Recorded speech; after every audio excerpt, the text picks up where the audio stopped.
Hello, everyone, and welcome to our podcast, Smart Man, Smarter Woman, a podcast for entrepreneurs by entrepreneurs. And thank you very much for joining us today. I am Steve Lotz. And I am Juliet Aurora. And we are your co-hosts. And before I introduce today's guest, why don't we have a few words from my sad co-host today? And I know you can't see it, but she really does have a sad face. So I'm going to let her share with you why she's not feeling her best today. And perhaps we can all send her wishes of encouragement. Juliet, how are you doing today? I'm doing fine. True, I am a little sad today, although by the time this podcast episode goes live, it will sound very ridiculous to the audience. But at the time of the recording, it is still early on into the late fall, and my pool was closed today. And if you've been following along our journey, you know how much my pool means to me. And so, it is a sad day that the pool is closed for the season. Last swim was this morning for 2020. And as I was telling Steve and our guest earlier, the temperature differential between the air and the pool this morning was 42 degrees Fahrenheit. So not looking forward to the next couple of months, and hopefully we'll get my pool opened again in April. Absolutely. Well, on the bright side though, Juliet, now that it's closed, every day going forward, it's getting closer to being reopened. So it's a great thing. Perfect. That's the way to look at it. Absolutely. Anyway, it won't be long before you're back in the pool. I know that. Anyway, we have a great show again for you today with our special guest, John Laurito. And so before I'll tell you a little bit about John, but let's bring him into the show before we do that. And so, John, thank you very much for joining us for today's episode. Well, thank you, Steve, and thank you, Juliet. Great to be here. And Juliet, I feel for you. I'm sorry. I can imagine how tough of a day that has been. But as Steve said, that's right. 6 months will fly by. You'll be back in it before you know it. Thank you. I appreciate the sympathy. Absolutely. So anyway, we're really looking forward to our conversation today because, like our guest, I and Juliet have always been fascinated with the topic of leadership. In fact, Juliet and I attended an all-day virtual conference on leadership just a few weeks ago called Live to Lead. And we really enjoyed that. And there's just so many things to talk about with leadership. You know, what makes a great leader? Why is one person, they can really get people to follow them? Others struggle with that. And why is that? And so those are the kinds of things we're going to get into. Lots of learnings today about leadership. But perhaps before we actually get into a deep dive on the topic, maybe, John, you could just take a few minutes and perhaps share with us who you are, where you are, what you do, and how you help people. Sure. Yeah, absolutely. So my work background started in financial services, and I started as a financial advisor, which I had a goal of being in a business that I was helping people and making an impact. I liked problem solving. I liked finance. And at that time, this was like the perfect intersection of all that. And it was also an opportunity to run a business, which I was really, I had no knowledge of what it would really take to run a business. I don't think anybody really does until they're in it and does it. I know your audience is full of entrepreneurs, so they're learning it or they know it.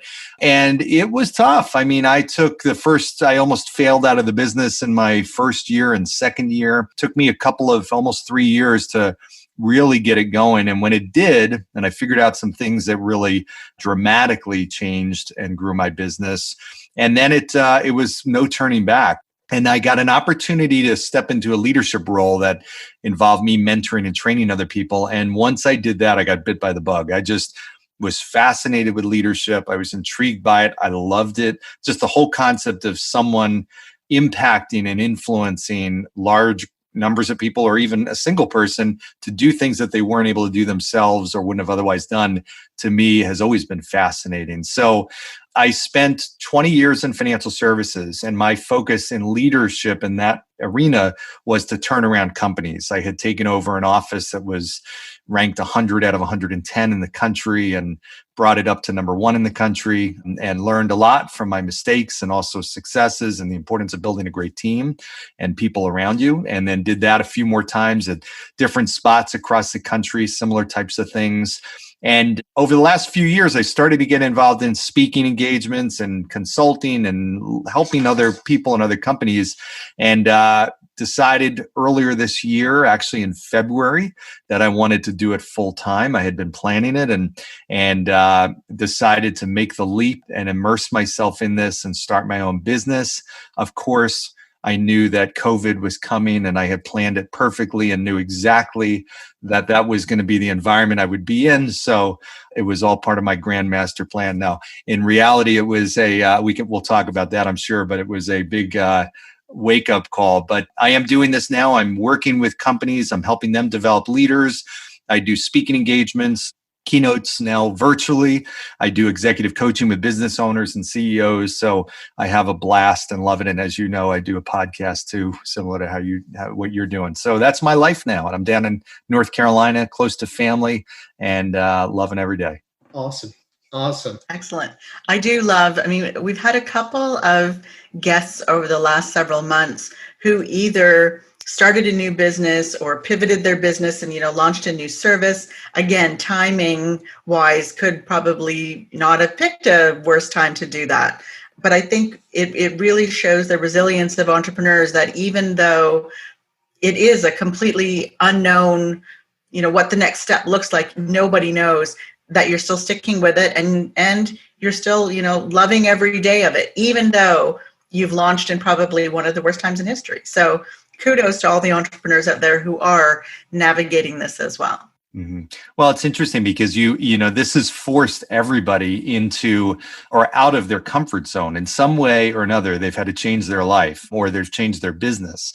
And most people don't like to step outside their comfort zone. But when you do, it opens your eyes to different things. I think a lot of businesses have been either pushed in a significantly better position or worse position, but very few are kind of static, and that's all part of growth. So I know, we'll talk about some examples, I'm sure, but I think this has forced people to look at things totally different. And in many cases that results in doing things totally different and getting a totally different result. Absolutely. Definitely. Have you found that this shift with the clients that you're working with, obviously, a lot of them now are virtual and they're remote.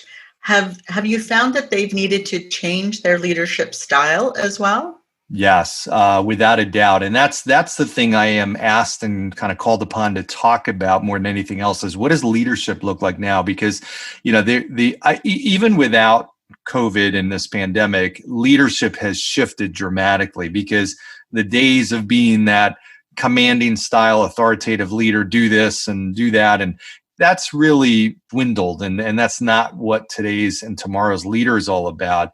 Now it's so important for leaders to be transparent. This has kind of forced the level of transparency and authenticity, because we see into people's homes. Literally, we see what's going on in their lives. We see the cats jumping on the table, or the dog barking, and the kids. And so we get a glimpse into people's lives that's totally different. And I think what's happened is the leaders that really understand and take the time to build relationships with their people and really take the extra steps to bring everybody together and realize that, it's not just about numbers. It's not just about driving results. It's about people, and the people, and their world is bigger than just the business. It's life and everything that's going on beyond. So I think it's a wake up call for leaders. They're realizing, wow, you know what, whether they wanted to or not, they're now seeing a whole different part of their organization, and their organization is seeing a whole different part of them. So tomorrow's leader and today's leader is empathetic. They're relationship based. They're visionary. They're very focused not just on the what, but also the why. And that's a key differentiator. Now, there will be people in our audience who didn't encounter leaders or bosses that were like that as they went through their career. And I'm sure that there are some people who are thinking, well, that's, just way too touchy-feely. I'm a boss. I am providing someone a livelihood and a paycheck, and I'm hiring them to come in and do a job. I don't want to hear about their life and their kids and their dog, and I just want them to come in and do what they're paid for. What do you say to people who are running their organizations like that? Well, I think what you have to understand is it's all about the long term. I mean, there are businesses that are scratching their head and they're puzzled as to why they might have high turnover. They lose great people, and then they have to spend money and time and resources hiring new people and training them and developing them. And you unfortunately don't really get the reason. It's not like every person that leaves says, hey, Juliet, let me be really open and honest with you. All the things I didn't like and why I'm leaving. It just doesn't happen. People vote with their feet. So what really I've seen, and I get the opportunity to work with business leaders in all different industries, which is really a cool perspective. The ones that are really at the top, and I'm not talking about the top 20, 30%, I'm talking about the top 1, maybe 5, maybe 10% of leaders in their industry. They are the ones that really focus on the culture of their organization and the people. It's very much a different feel in that organization, even a large company, because some people say, well, I could do that if I'm a leader of an organization of 10 people, but if I've got 500 or 1,000 people or whatnot. But it is amazing at even large companies, CEOs or business leaders in any type of organization that are large, that are effective, they somehow make their people feel a different feeling of importance, of attention, of feeling that they matter. It's not just their, the numbers. And that's what's important. So I think for a leader that's really after long-term success and growth and very unique business, I think that's something that needs to happen. That's a change. Okay, great. So I think for the business owners, they need to think about what they want their organization to look like, and then work backwards from there. Absolutely. It's all about the vision and creating that, painting that picture of what you want it to look like and feel like. Absolutely. If we took a leader who had the style that Juliet mentioned, that they're a little authoritarian, their people skills are not the best, shall we say, but they recognize that and they want to become a better leader. They want to, be more successful. What are some tips that you could give them? I mean, I think, the first thing is you've got to at least be aware that you need to make some adjustments and some changes.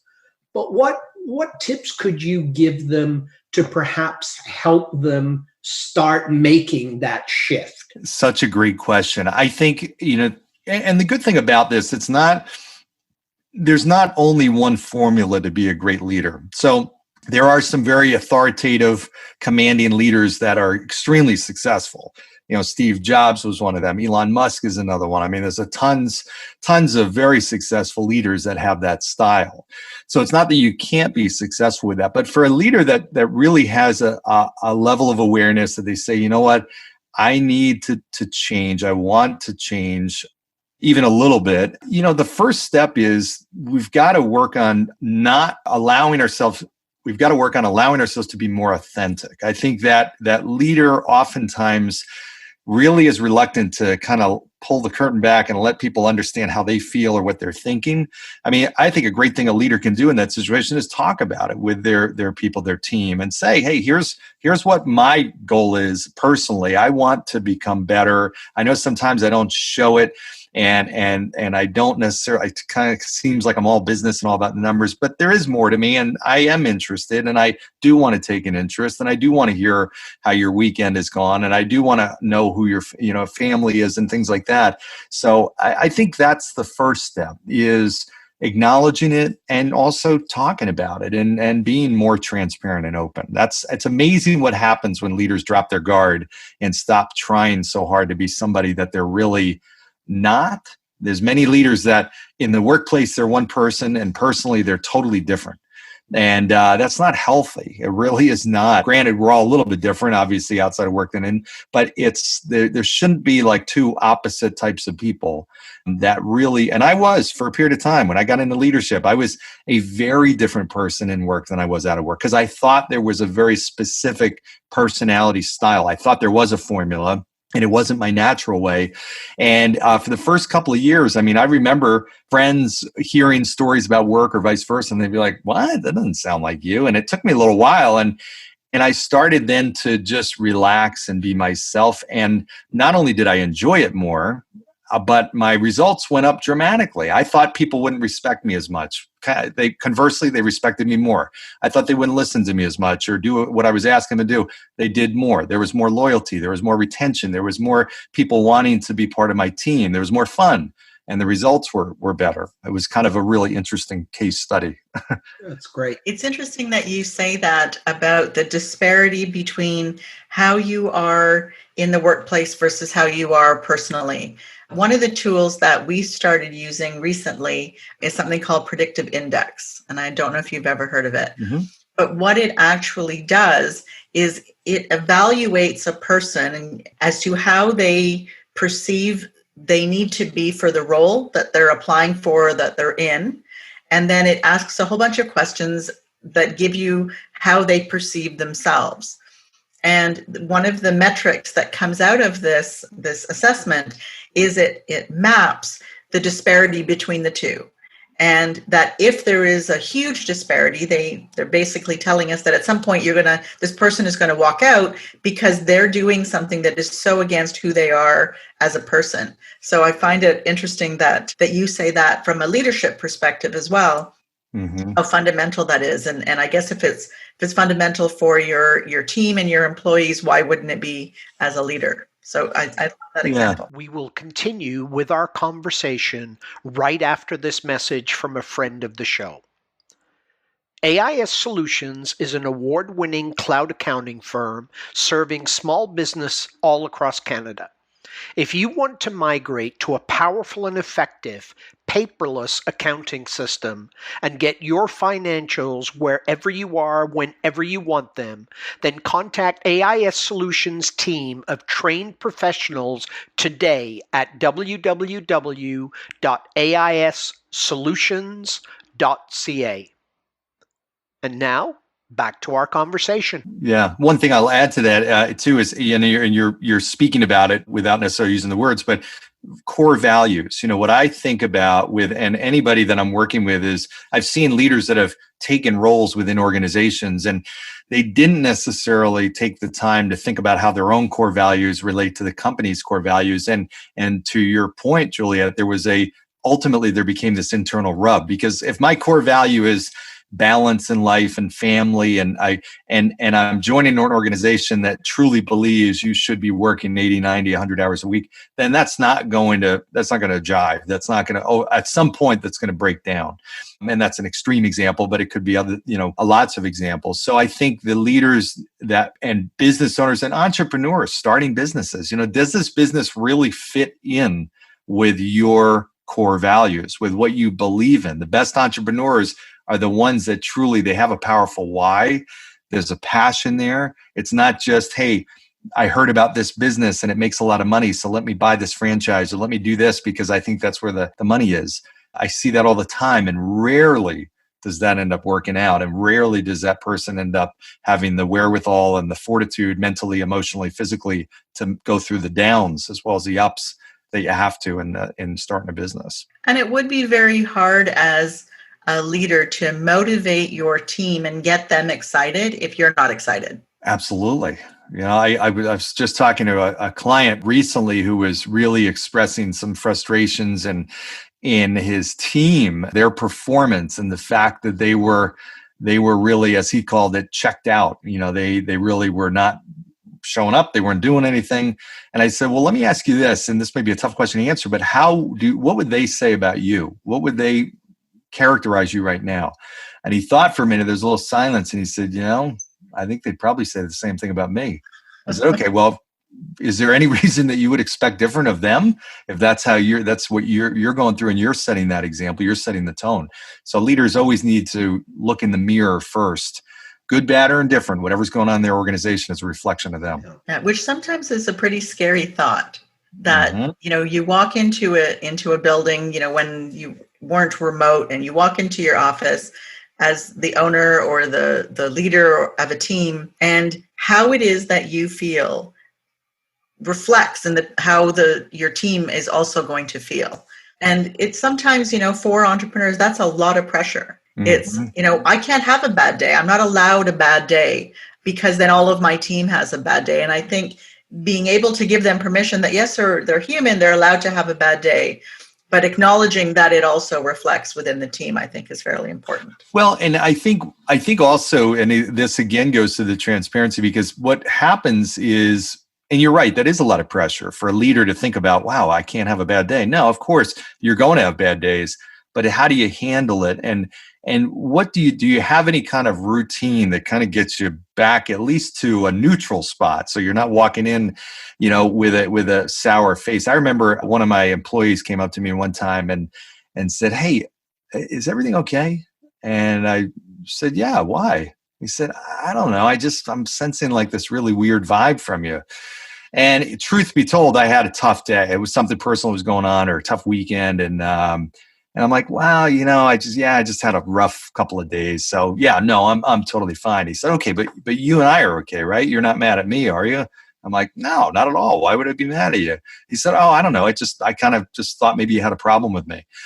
But it made me realize that in the absence of them really understanding what's causing this situation, my face to show a certain expression or my body language, they guess what it is. They come up with their own conclusions, and oftentimes it's wrong. And our teams, our people, our employees in our organization will sometimes feel, especially if they have respect for you and they like you, they want to be liked. They might take that as, wow, Juliet's mad at me, or she's feeling, they totally take it out of context, right? So that was a wake-up call for me, big time.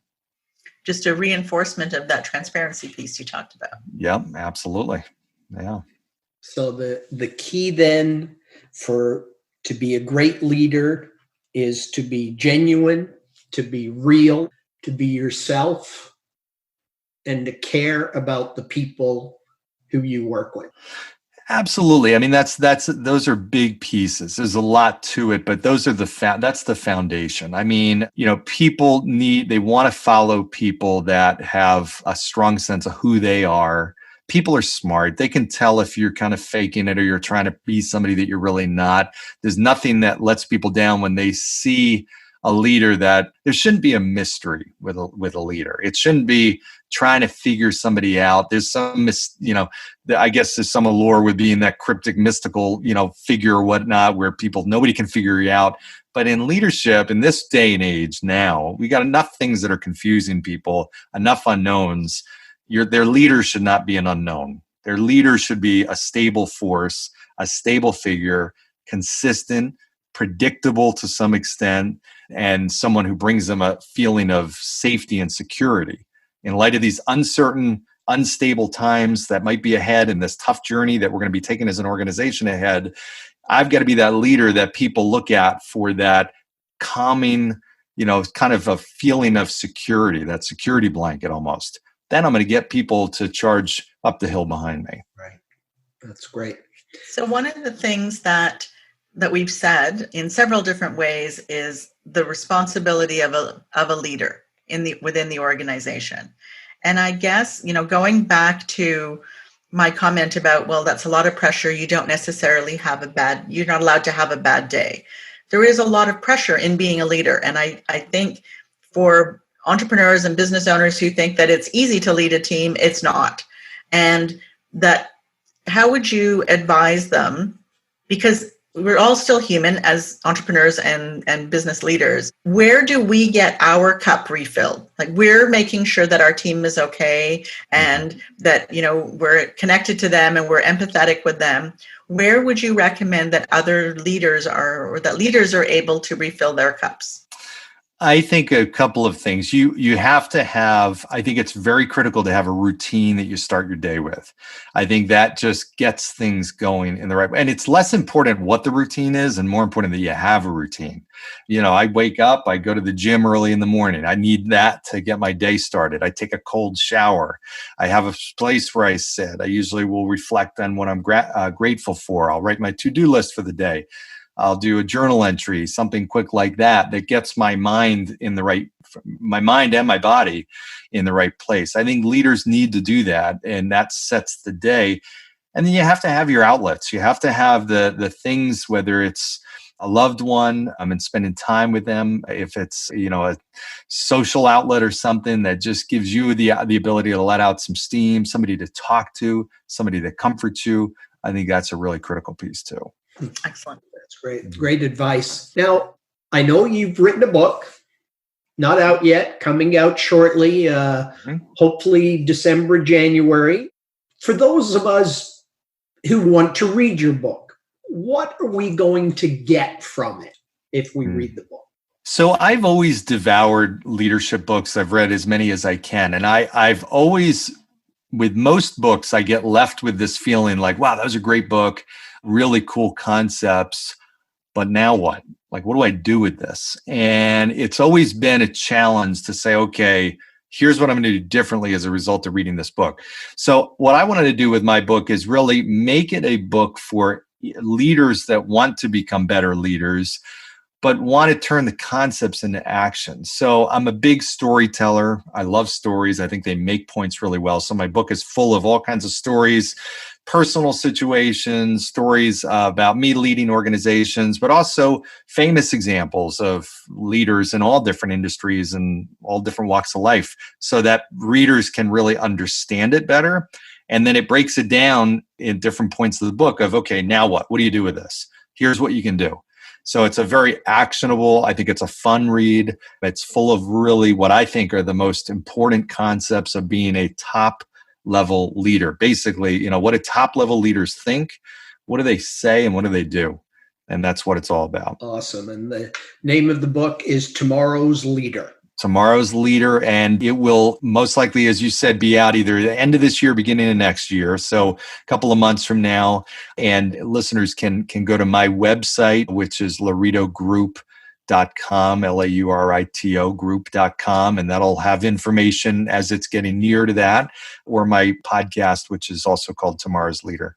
Awesome. And we will have links to the website and the podcast in the show notes. So everyone will be able to get it there. Now, you've mentioned storyteller a couple of times. Mm-hmm. What is one of your favorite stories from your book? Wow. I've got so many of them. I start right on word number one with a story, and it had to do with what I consider to be one of my worst moments in my leadership career. And it tied in with something I was struggling with for 20 years prior, and that was panic attacks. So I remember being asked to speak. I had had success in that office that I was turning around, and the president of the company had asked me to speak in front of about 50 leaders, people that I knew. So it should have been an honor, and it was. But I got that feeling as I was getting closer to that presentation, the hour before, even the minutes before and the seconds before, that all too horribly familiar feeling of a panic attack coming on. So as they're calling me up, my heart was racing. I mean, racing. I was struggling to breathe. I was turning beet red. I could feel beads of sweat coming down my back of my neck and my shirt, and my shirt felt tight. I'm walking up to the stage and I turn and face everybody, and I couldn't speak. I couldn't say anything. And I'm up there for probably 5 seconds not saying anything, and all I could think to do was turn around. And there was a whiteboard behind me, and I just grabbed a marker and started writing. And honestly, to this day, I have no idea what I was writing, literally. Just started writing a bunch of stuff up there, thinking it would buy me time and relax me, and it just got worse. And I turned around, and people were looking at me like thinking I'm having a heart attack or something. I mean, they didn't know what was happening. And I still couldn't speak. I couldn't breathe. And all I could do was I ran out of the room. I literally ran off the stage, out the room and went into the bathroom. And it was horrific. I mean, it was horrific. And so I go into more detail about it in the book. But for me, that was a really big catalyst. It was a turning point because I had been fighting that private battle in my life for years, trying to overcome. I never even used the word panic attack because I felt like it would give it more meaning and fuel the fire and legitimize it. And I was just trying to pretend like it wasn't there. And I was fighting this battle. And I finally I said, I've got to overcome this and figure this out, which I went through a whole period of time and did it ultimately. And now to the point where my living is going on stages and speaking in front of groups of people. And not only do I not fear it, I love it. So, but that was a painful story, but that's one of them. Wow. Yeah. Thank you for sharing that. Yeah. Thank you. That panic attacks are no fun at all. Oh, no. So that's, I can relate to that. Yeah. How did you enjoy the experience of writing the book? I mean, we've had, lots of guests on our shows who, have written a book, and we hear, some of them tell us, oh my God, it was so painful. And others, oh no, it was easy. It was great. One of the greatest experiences. What was it like for you? Well, I will tell you, it was a fantastic experience. I didn't know the first thing about what I was doing. I'm a much better speaker than I am writer. And not that I'm not a good writer, it's just I'm a very slow writer. It's kind of the perfectionist in me. So I actually, I collaborated with a guy named Marcus Webb, who I'll give him a shout out here. He's fantastic. And he was a major help with me in making sure I got the right words out, and and was a really a big influencer to get it done quickly. And not that it was quickly; it's taken about a year. So I've had a lot of content, and it was almost a struggle to pare it down to the most critical things. Some writers, I think, struggle to find the content. Me, I think I had too much in trying to organize it and get it the right stuff into the book to make the best book possible. So it was a lot of fun. I am definitely going to be writing more. So I think writers, either they stop at 1 or they go till 10 or 15 or 20. I think I'll probably be more on the latter. Awesome. And Steve, just for the record, we're stopping at 1. Okay. We're stopping at 1. We're not going to try, but you got to, there's more chapters. We're not looking to write another book. We've done one. We're done. That's great. What is your book? It's called The Ninja Way, Our Journey to Firm of the Future. Oh, terrific. Yeah, we published it, a year and a half ago? Mm-hmm. I guess. 2018. 2018. Excellent. Anyway, that was great. That brings us to the part of the show that we call the Smart Man's Smarter Woman version of James Lipton's Actors Studio, where we ask all of our guests some questions, 6 questions, and we ask the same questions of every guest. And so if you are ready, John, I'd like to get started. You got it. Perfect. Question number 1. What one word best defines an entrepreneur? Resilient. Okay. What profession other than your own would you like to attempt? Being an actor. What profession would you like never to attempt? Oh, wow, that's a tough one. I don't think I would be, there's so many things I wouldn't be good at. I don't think I have all the respect and admiration for teachers. I don't think I could do very well with that. I just give them so much credit, especially now. So I would say that probably would be it. They don't get enough recognition. I would agree with that. What sound or noise do you love? The sound of crashing waves. I'm a big ocean guy. What book would you recommend every entrepreneur should read, other than yours, of course? One of the most impactful books, so many books I've read, one of the most impactful was Napoleon Hill's Think and Grow Rich. It's a classic, but wow, what a powerful message. And that the lesson in there has stayed with me through my whole life. Excellent. And the last question, when your own entrepreneurial journey is completed, what do you hope your legacy is? I hope I have impacted people around the world and influenced them to be better leaders of themselves and other people.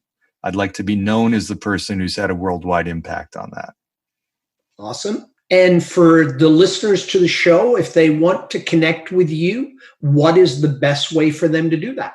Sure. They can send me an email at john@lauritogroup.com, or I'm on LinkedIn, I'm on Facebook, I'm on Instagram, primarily those 3 platforms, and they can subscribe to my podcast, Tomorrow's Leader.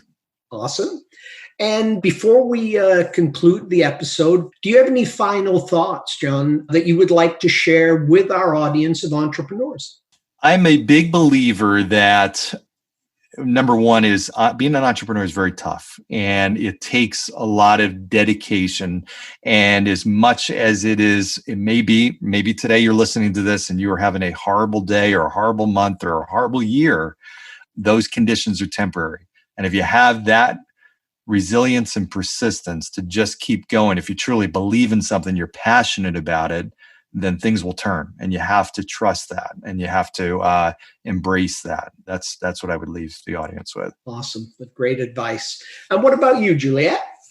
I guess for me, it was just the conversation reinforced for me that there is a big difference between being a business owner and being a leader. That just because you are an entrepreneur and you own a business does not automatically mean that you are a good leader. And that was just reinforced for me again today. Great. Very good. And that brings us to our words of wisdom for this week's episode. And I chose a quote by, I guess, by anyone's standards, he would be recognized as one of the leadership gurus, John Maxwell. And the quote is, "Motivation gets you going. Discipline keeps you growing," which I thought was like that. a good one. He's got lots of good ones. It's hard to pick one when you're trying to find one from John Maxwell. Mm-hmm. Anyway, so thank you very much, John. Really appreciate you joining us. Great episode. Lots of great value for our audience. Thank you to my awesome co-host, Juliet. You know I can't do this without you. But most importantly, thank you to you, our audience, for tuning in and giving us a listen. We hope you found some value. If you did, please subscribe. We're in all the normal places, iTunes, Spotify, Google, or you can go to the website, smartmansmarterwoman.com.